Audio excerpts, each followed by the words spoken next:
আমরা না কিরকম আস্তে আস্তে অকৃতজ্ঞ হয়ে যাচ্ছি।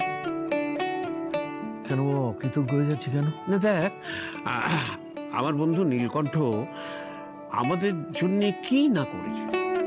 ওর জন্য আমাদের নিজেদের বাড়ি হয়েছে, আর তাকে আমরা কি ফিরিয়ে দিতে পেরেছি তুই বল? হ্যাঁ, আমিও এটাই ভাবছিলাম। কি করতে হবে বাবা বলো? নীলুর ইচ্ছে গার্গীকে ওর বৌমা করে।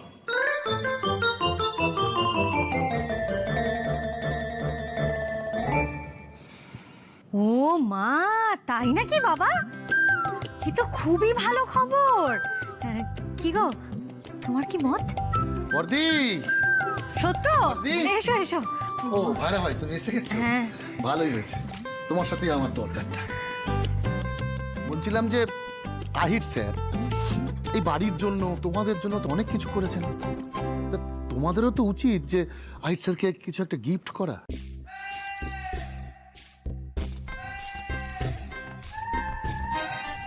তো বলো সত্য, কি দিতে হবে গিফটে? গাড়ি।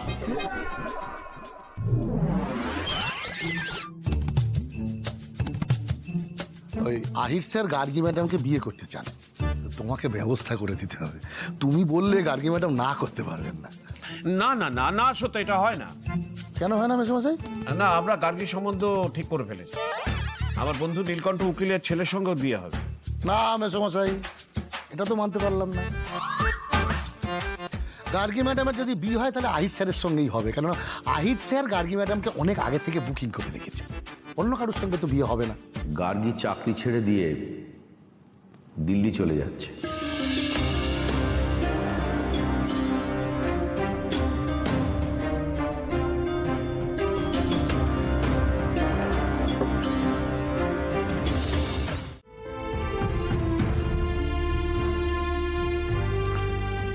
গাড়ি দিল্লি চলে যাবে, বড়জোর আর 1 সপ্তাহ আছে। এদিকে গাড়ি ম্যাডামকে নিয়ে এবারে দড়ি টানাটানি চলছে, দড়ি টানাটানি। গাড়ি ম্যাডামকে আইর ভালোবাসে, বিয়ে করতে চায়, কিন্তু মধ্যিখানে এসে দাঁড়িয়েছে নীলকণ্ঠ উকিল। ও বাবা, তাকে আবার সাহায্য করছে বাবা আর পূর্ণা, সমর্থন আছে পুরো। সেদিকে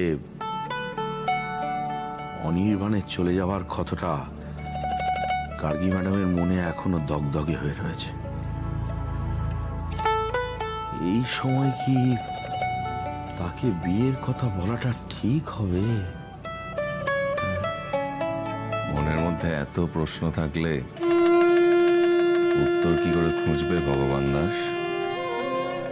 প্রশ্নের পাকে পাকে জড়িয়ে পড়বে, উত্তরের হদিশ মিলবে না।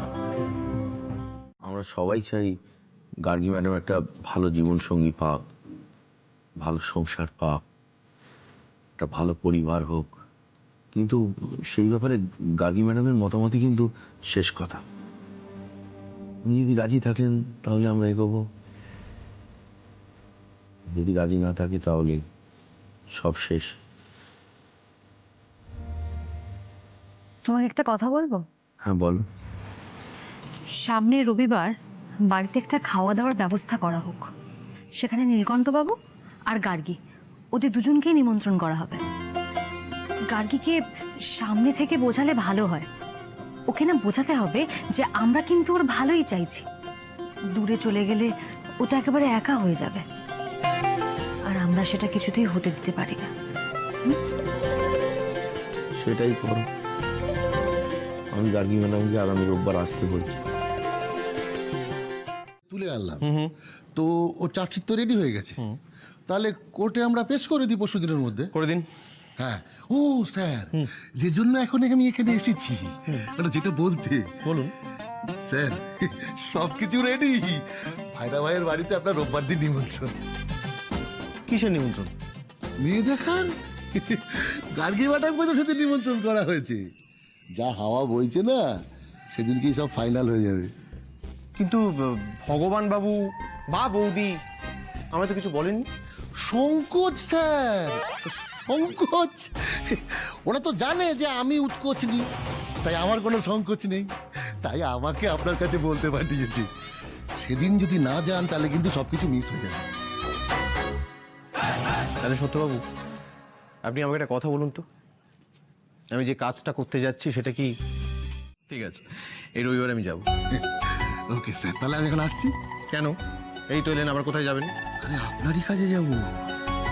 ও ঠিক আছে।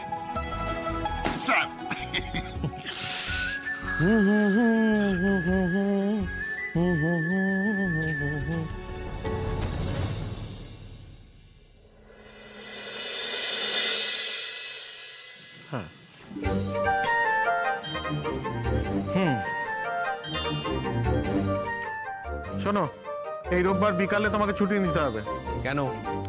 তোমাকে নিয়ে আমি মেয়ে দেখতে যাব। এই রবিবার আমার খুব ইম্পর্টেন্ট একটা কাজ আছে। সে তোমার যে কাজই থাক, তুমি যদি না যাও আমি কিন্তু ধরে নেবো ওই মেয়ে তোমার পছন্দ। তারপর ধরে বেঁধে কি করে বিয়ে দিতে হয় সে কাজটা আমি খুব ভালো জানি। একসময় অনেক ছেলে মেয়েকে ধরে বেঁধে বিয়ে দিয়েছি, নিজের ছেলেকেও দেবো। আরে জিও কাকা জিও জিও। ঠিক আছে, আমি আসছি।